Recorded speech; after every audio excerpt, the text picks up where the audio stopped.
지난주에 우리는 하나님의 은혜, 특별히 구원해 주시는 하나님의 은혜란 주제로 여러분과 함께 말씀을 상고했습니다.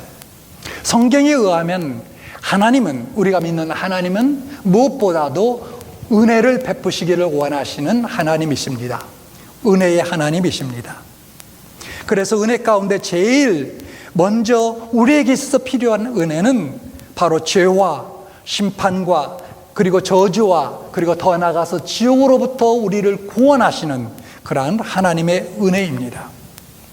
여러분 보십시오. 우리는 마귀를 따라 다녔던 종노릇하는 그러한 상태, 그러한 신분의 사람이었습니다. 그런 가운데에 하나님의 은혜를 힘입어 은혜 때문에 우리는 하나님의 아들과 딸로 변화되는 은혜를 받게 되었습니다. 정말 이것을 우리가 깨닫게 된다면 이 은혜가 얼마나 큽니까? 세상의 어떠한 언어로도 다 표현할 수 없는 은혜일 것입니다.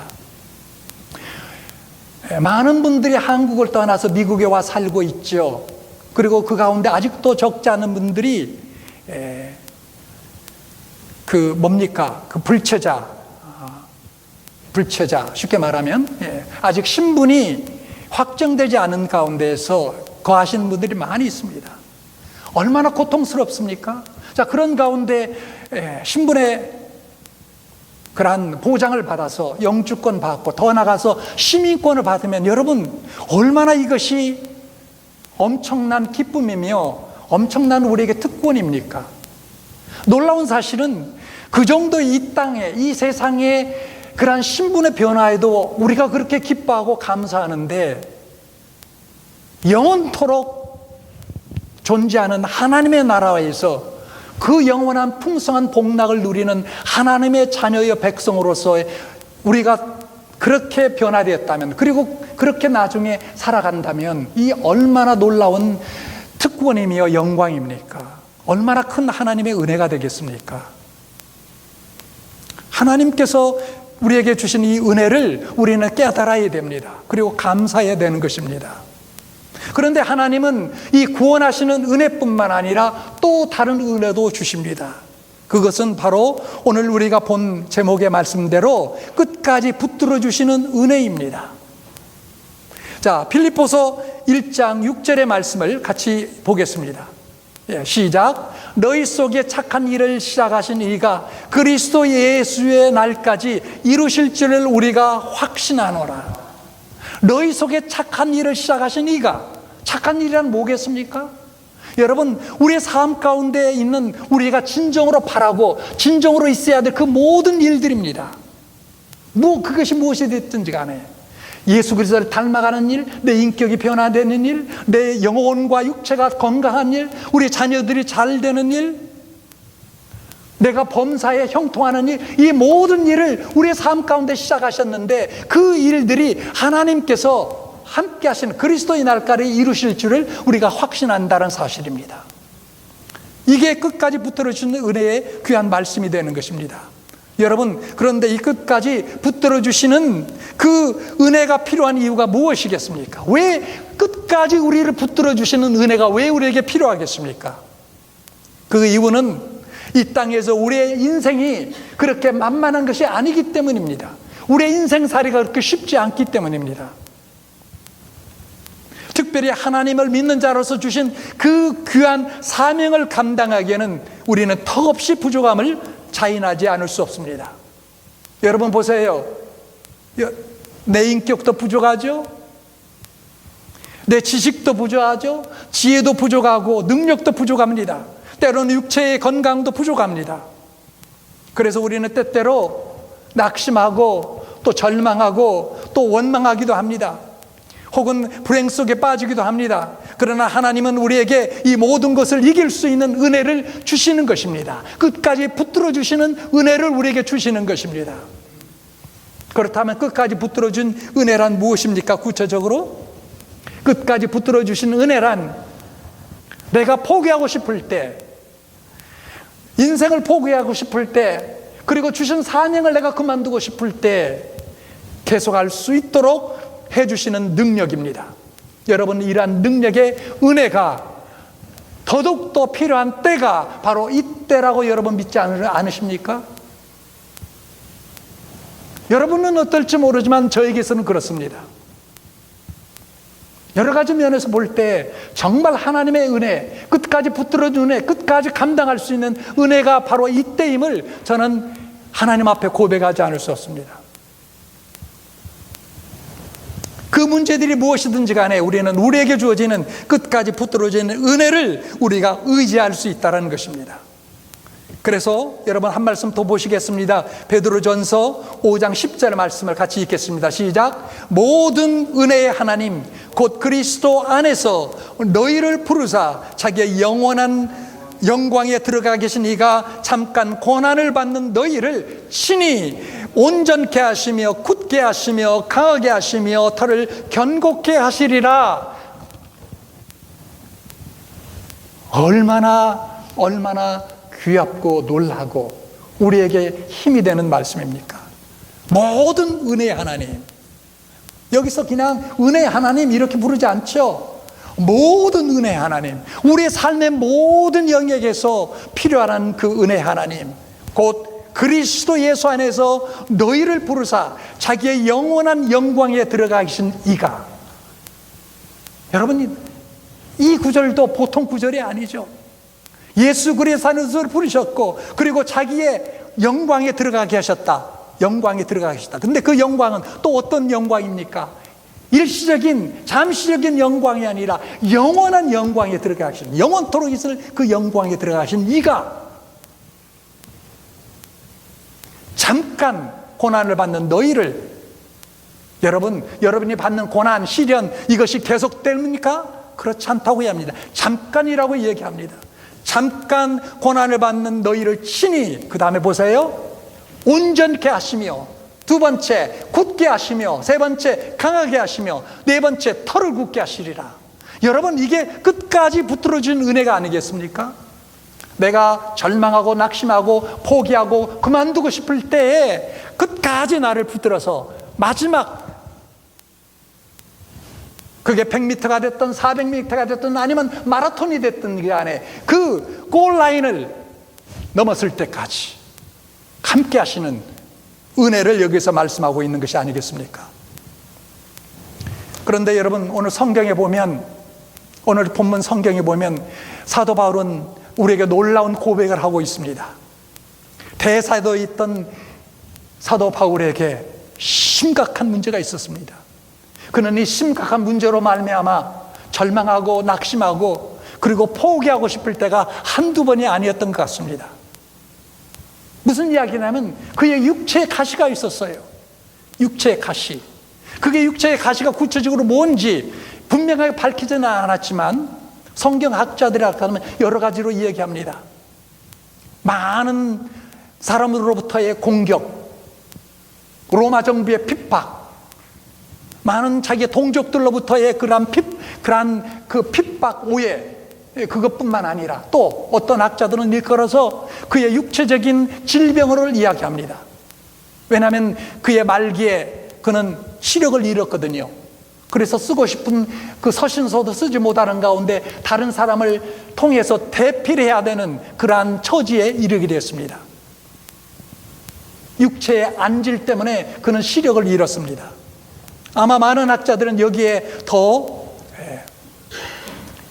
육체의 가시를 의미한다고 그렇게 해석을 하게 합니다마는, 하여튼 간에 무엇인지 모르지만 그는 끊임없이 영육간에 그를 압박하는, 그게 그의 고통을 주는 그와 같은 가시가 있었습니다. 사도 바울은 이것으로 말미암아 많은 고통과 고난을 받으면서도 주님을 위한 그러한 헌신을 그는 포기하지 않았습니다. 여러분, 내 육체에 있는 이 가시, 사도 바울뿐만 아니라 여러분과 저에게 있는 이 가시를 우리는 그러면 어떻게 해야 될까요?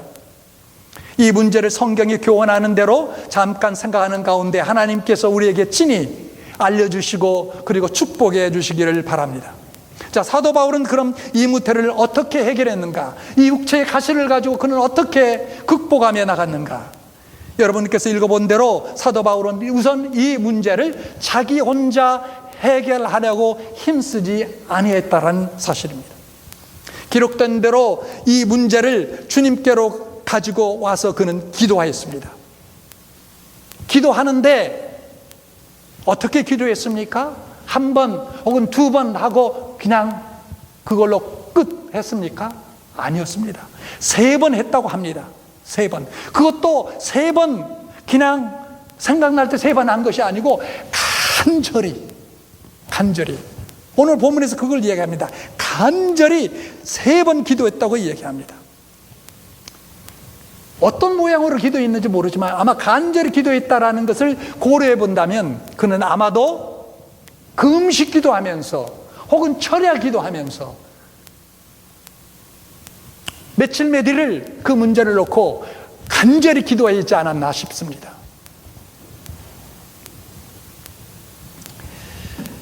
주님, 내 살을 찌르고 나를 아프게 하는 가시가 내게 있으니 이것을 어떻게 하면 좋겠습니까? 할 수만 있으면 이것을 거두어 주시옵소서. 이것을 업해 주시기를 바랍니다. 아마 그는 그렇게 기도했을 것입니다. 여러분, 이것이 우리가 해야 될 첫 번째 방안입니다. 첫 번째 길입니다. 우리도 이런 육체의 가시가, 삶의 가시가 문제가 있을 때 혼자 하려고 애써서는 안 됩니다. 이 문제를 주님께 가지고 와서 기도해야 됩니다. 어떤 이들은 이런 어려운 일을 당할 때 오히려 기도하는데 힘을 잃고 단지 혼자서 근심하고 염려하고 걱정합니다. 그러다가 어떻게 됩니까? 점점 더 비관에 빠지게 되고요, 점점 더 신체는 약해지게 되고, 그리고 심리적으로는 더 디프레션, 우울에 빠지게 되고, 하는 일은 안 되고요. 뭘 그렇게 되는 그러한 경우들을 우리는 종종 보지 않습니까?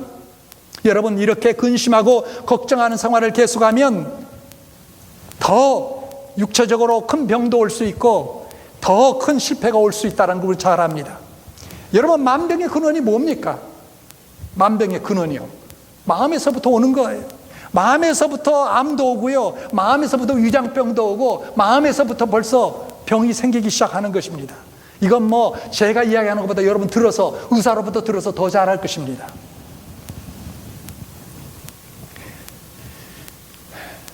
정신 이상의 문제가 생길 수도 있고요, 염세주의에 빠지게 되고 비관에 빠지게 되고 심지어 삶을 스스로 포기하는 그와 같은 극심한 불행 가운데 빠지는 경우도 우리는 보게 됩니다. 왜 그래요? 육체의 인생의 고난 때문에. 여러분, 그렇지 않습니까? 보지 않습니까? 한국에서도 그렇고 미국에 이민한 우리 한인 가운데 있어도 왜 제일 스스로 극단적인 선택을 하는 그런 사람들이 왜 제일 많습니까? 한국은 지금 OECD 국가 가운데에서 지금 10위 안에 들어있는데 왜 그렇게 자살률이 제일 많을까요? 왜 미국 와서도 왜 그럴까요? 삶의 문제란 뭐 다 있는 것 아닙니까? 우리 한민족이라, 우리 한국 사람에서 우리에게만 많습니까? 또 더 나가서 어떤 면에서 보면 세계에서 가장 잘 믿는다고 하는 우리들이, 그리고 세계에서 가장 큰 교회를 한국 땅이 세웠다고 하는 이 나라에서 왜 그렇게 삶의 문제를 관리하지 못하는 그런 비극이 왜 그렇게 더 많이 일어날까요? 자기 혼자 힘쓰려, 자기 혼자 해결하려고 힘쓰다 보니까 그렇게 되는 것 아니겠습니까? 우리는 맡길 뿐이 있는데도 불구하고,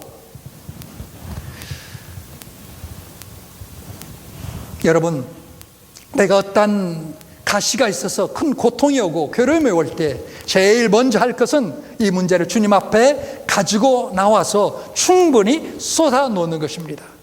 하나님, 내가 이런 사정을 당합니다. 이런 억울한 일을 당합니다. 주님 앞에 내놓으세요.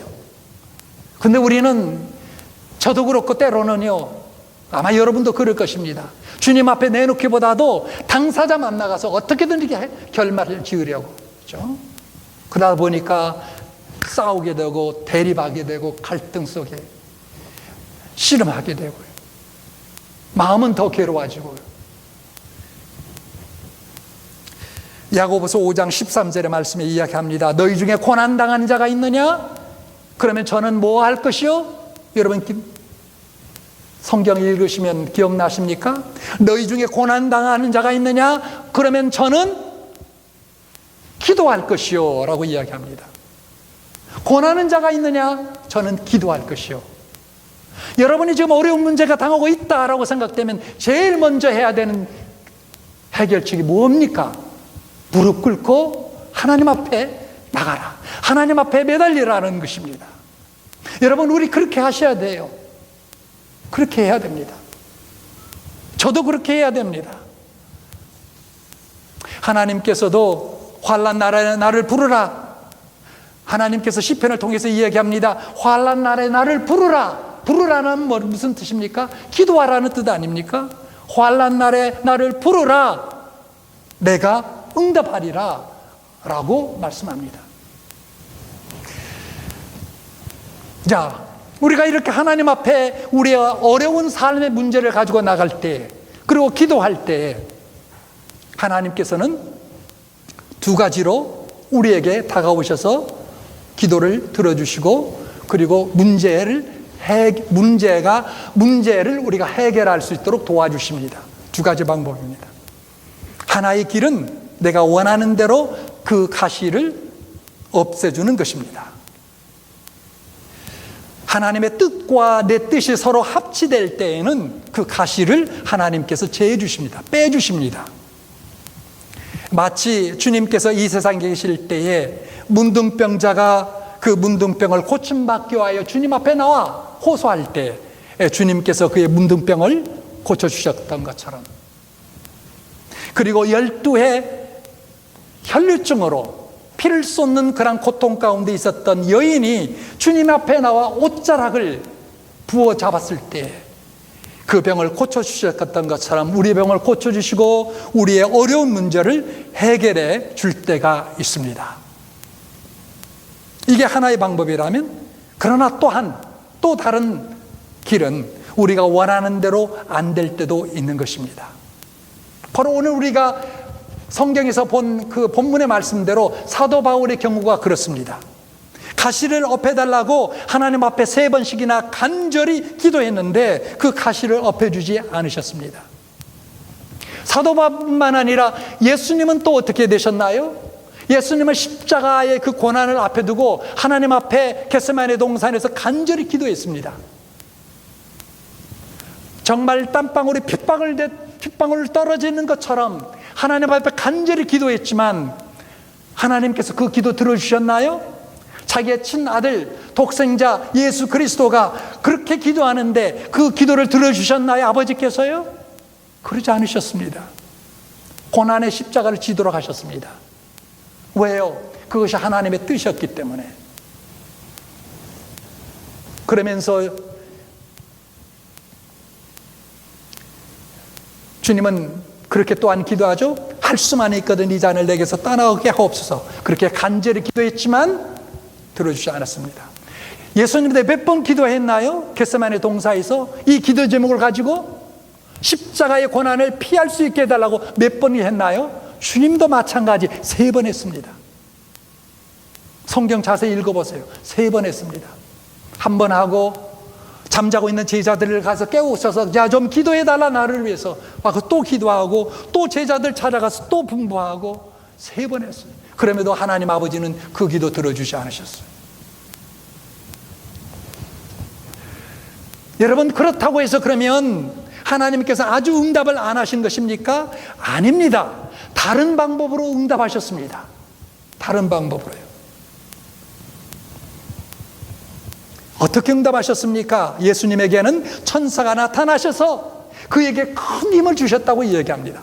천사가 나타나셔서 그에게 큰 힘을 주셨어요. 그러므로 말미암아 그 십자가의 엄청난 고난과 그 십자가의 그 엄청난 그 수치를 감당할 수 있도록 하셨어요. 소위 말해서 우리식으로 한다면 순교를 당하신 거예요.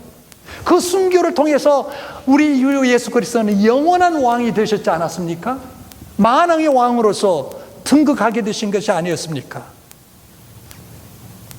사도 바울의 경우는 어떻습니까? 사도 바울의 경우도 그 육체의 가시를 놓고 하나님 앞에 기도했지만 들어주시지 않았어요. 그렇다고 해서 하나님이 전혀 응답하시지 않은 것입니까? 아니었습니다. 응답을 주셨습니다. 어떻게? 하나님의 방법대로. 그 응답이 뭐였습니까? 내 은혜가 내게 족하도다. 내 은혜를 내게 주겠다. 끝까지 포기하지 않는 은혜를 내가 너에게 주겠다라는 거예요.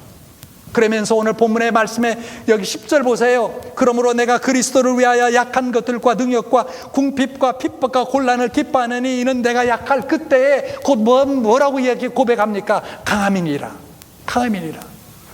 내 육체적으로는 절망 가운데 있고 말할 수 없이 녹다운돼 있지만 하나님께 주시는 끝까지 부어주시는 그 은혜 때문에 나는 강하다. I am strong when I am weak. 나는 강하다. 실제로 강했어요.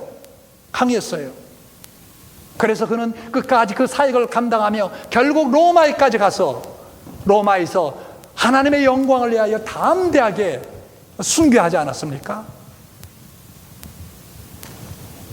사랑하는 여러분, 이 족한 은혜, 끝까지 붙들어주는 은혜를 받는다면 우리에게 문제가 더 이상 문제가 아닙니다.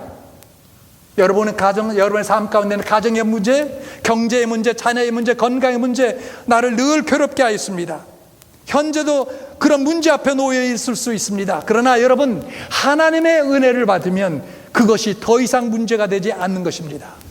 예수님도 그랬고 사도 바울도 그랬고 초대교회 성도들이 또한 그랬습니다. 여러분, 초대교회 교회사를 한번 살펴보십시오. 읽어보십시오. 저들이 어떻게 신앙생활을 했나요?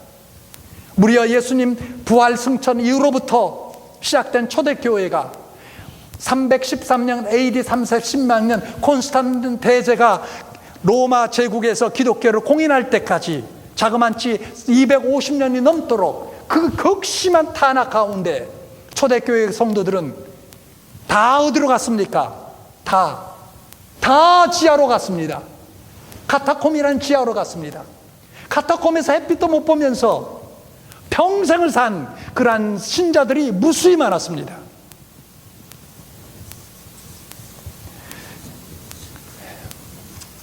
꿋꿋하게 저들은 믿음을 저버리지 않고 그렇게 살았습니다. 그래서 사도 바울은 고린도 후서 6장 10절에 또한 이렇게 이야기하고 우리에게 권면하고 있습니다. 고린도 6장 10절 같이 읽겠습니다. 시작. 근심하는 자 같으나 항상 기뻐하고 가난한 자 같으나 많은 사람을 부유하게 하고 아무것도 없는 자 같으나 모든 것을 가진 자로다. 하나님의 끝까지 붙들어 주시는 은혜가 임하니까 나는 외형적으로 항상 근심하는 자 같으나 그러나 내면적으로는 어떻게 해요? 항상 기뻐하고 외형적으로는 가난한 자 같으나 내실은 많은 사람을 부유하게 하고 아무것도 없는 자 같지만 그러나 모든 것을 가진 자라고 이야기합니다. 이것이 우리 믿는 성도들의 참 모습입니다. 세상으로부터는 아무것도 아닌 것 같지만 그러나 영적으로는 내 본질적으로는 내 내면에 있어서는 모든 것을 가지고 모든 것을 부하고 그리고 항상 기뻐하는 이런 삶을 사는 것입니다.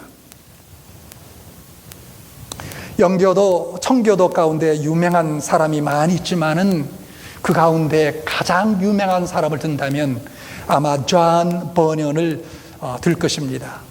영교도 영국 역사에 있어서 청교도 역사에 있어서 가장 신앙적인 그런 사람, 물론 이제 평신도에서 더더욱도 그렇죠. 존 버년이라는 사람. 이분이 복음을 전파하다가 핍박을 받아서 투옥됐습니다.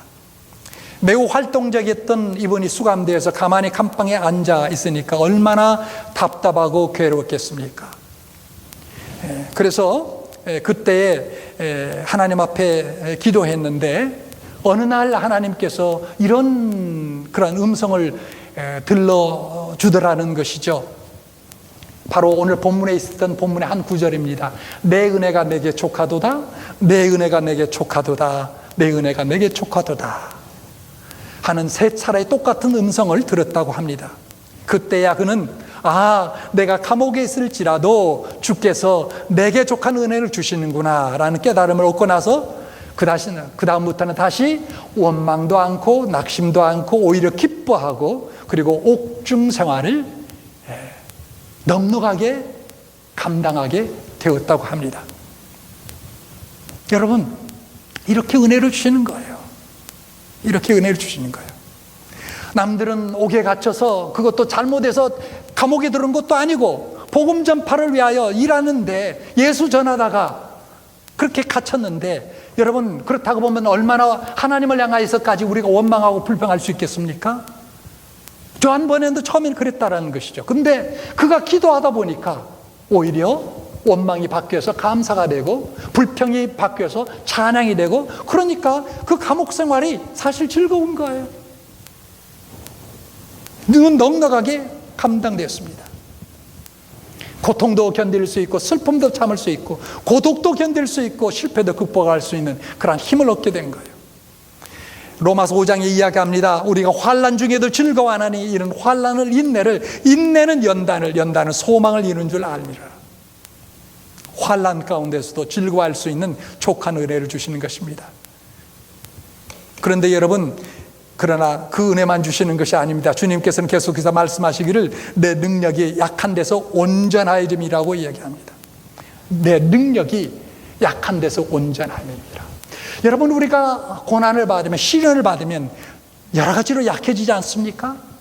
그런데 하나님의 은혜가 주어지면 그 은혜뿐만 아니라 은혜와 함께 또 오는 것이 있는데, 그게 뭐냐면 능력이라는 거예요. 능력. strength, 영어로 하면 I am strong. strength, 능력이라는 것입니다.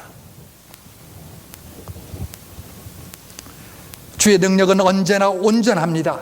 하나님의 능력은 온전합니다. 그러나 여러분, 특별히 내가 약하다고 느껴지는 그러한 때에, 그리고 하나님 앞에 기도할 때 하나님께서 주시는 그러한 능력은 특별한 줄 믿습니다. 특별한 줄 믿어요. 때때로 보면 그 예수 믿지 않는 사람들도 어떤 그 초인력적인 힘을 발휘하는 경우가 있지 않습니까? 그걸 일컬어서 우리는 뭐라고 합니까? 차력이라고 하죠. 그렇죠? 어떤 정신을 집중해서 탁 하면 엄청난 괴력이 나오는 것이죠. 차력이라고 부르는데, 여러분, 영적으로는 더더욱 그렇습니다. 우리가 하나님 앞에 무릎 꿇고 기도해서 어떤 약함 속에서도 하나님 앞에 무릎 꿇고 기도해서 주께서 은혜가 임하고 하나님께서 능력을 주시면 세상에 감당할 수 없는 강한 능력이 우리 가운데 함께 한다라는 것. 그래서 우리가 악한 마귀의 세력을 이기고 악한 세상을 우리가 극복하고 어떠한 악한 사람 앞에서도 담대하게 그리스도를 증거하고 복음을 전파할 수 있고 굳게 믿음 앞에 설 수 있는 것은, 다시 말하면 순교의 위치까지 우리가 갈 수 있는 것은 이와 같은 강한 능력이 주어지기 때문이다 라는 말씀입니다. 그런데 여러분, 이러한 능력이 아무에게나 오나? 그렇지 않은 것이죠. 아무에게나 오는 것은 아니다라는 말씀입니다. 자, 보세요. 토기장이가 잘 이겨진 진흙을 가지고는 얼마든지 좋은 토기를 만들 수 있습니다. 그러나 아무리 기술자라 할지라도 단단한 흙을 가지고는 원하는 토기를 절대로 만들 수 없습니다. 무슨 이야기입니까? 우리가 하나님 앞에서 단단하면 하나님도 그런 사람과 함께 일하지 않는다는, 하나님도 그런 사람에게 자기 원하는 토기를 우리 가운데 만들어주지 않는다라는 거예요.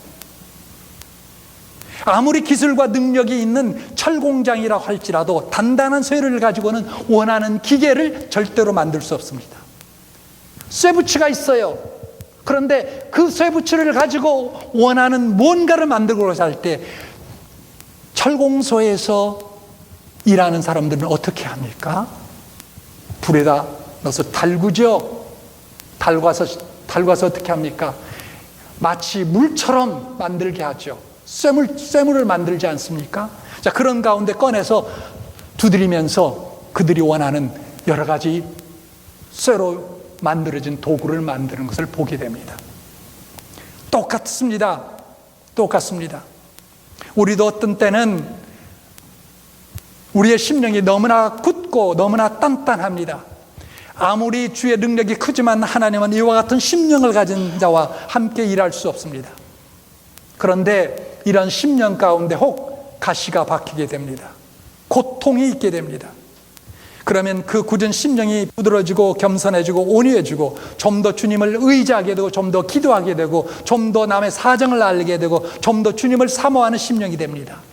다시 말하면 그런 고통을 통해서 더 쉽게 말하면 마치 흙이 토기장의 손에서 비벼져서 부드럽게 되는 것처럼 단단한 우리의 심령이 철공소에서 일하는 사람이 불 속에 집어넣어서 달궈서 마치 흐르는 물처럼 됐을 때 하나님 도구를 만드는 것처럼 하나님께서 그러한 불시험을 통해서 우리를 다루시고 부드럽게 만드셔 부드럽게 된 상태 속에서 하나님의 형상을 만들어 가시는 것입니다. 그래서 그런 사람을 쓰시고 그런 사람 가운데 하나님의 능력이 주어지게 되고 그런 사람을 통하여 놀라운 일이 일어나게 되는 것입니다. 이것이 또한 하나님의 끝까지 붙들어 주시는 은혜의 한 부분입니다. 아까 조금 전에 조한 번연 이야기를 했지만 그는 감옥에서 어려운 생활을 잘 이겨나는 그러한 하나님의 은혜만 받았던 것이 아니었습니다. 그냥 감옥 생활 잘 이겨나는 은혜만 받고 끝나는 것이 아니었습니다.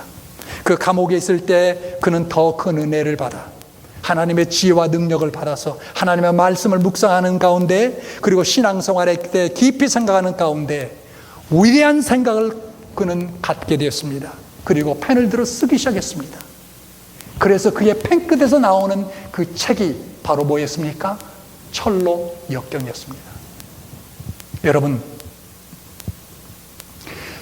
오늘 이 시대까지 성경 다음으로 인류의 사람들에게 가장 많이 읽힌 책 무슨 책입니까? 철로 역경이죠. 그리고 무수한 사람들이 철로 역경을 읽는 가운데 은혜를 받고 바른 신앙생활을 해왔던 것을 우리가 과거 역사와 오늘 역사를 통해서 우리가 또한 보게 되는 것입니다. 말씀의 결론을 맺습니다. 가시가 우리의 육체의 가시, 우리 인생의 가시가 좋은 것은 아닙니다. 가시 자체가 선한 것도 아닙니다. 가시는 사탄의 사자라고 성경에 이야기합니다. 그러나 우리가 기억할 것은 이것을 통해서 주님이 온전히 나타날 수 있고 그리고 이 가시를 통해서 하나님의 목적을 이루고 더 큰 축복이 나타난다는 것만은 사실입니다. 우리 중에 나는 가시를 가지고 있다고 생각되는 분은 없습니까? 이 가시를 혼자 마음에 품고서 계속 아파하며 지내지 않게 되시기를 바랍니다. 오늘 본문의 말씀대로 예수님께서 그랬던 것처럼 사도 바울이 그랬던 것처럼 하나님께 가지고 나가 무엇보다도 기도하십시오. 하나님의 뜻에 부합되는 것이라면 그 가시를 빼주실 것입니다. 만약에 빼두지 않더라도 낙심하거나 절망하지 마십시오. 원망하지 마십시오. 왜? 그 가시를 통해서 여러분을 마치 토기장이가 그의 손에서 비비는 것처럼 그리고 장인이 쇠붙이를 불 속에 넣어 달궈 그리고 꺼내어 그가 원하는 그 물건을 만드는 것처럼 여러분과 저를 새롭게 빚으셔서 아름다운 하나님의 그 목적을 이루기 위한 도구로 반드시 쓰실 것입니다. 여러분의 귀한 인생 가운데 이러한 은혜가 있기를 바랍니다. 끝까지 붙들어 주시는 그러한 은혜를 사모하고 그 은혜를 받기를 주님의 이름으로 축원을 드립니다. 같이 기도하겠습니다.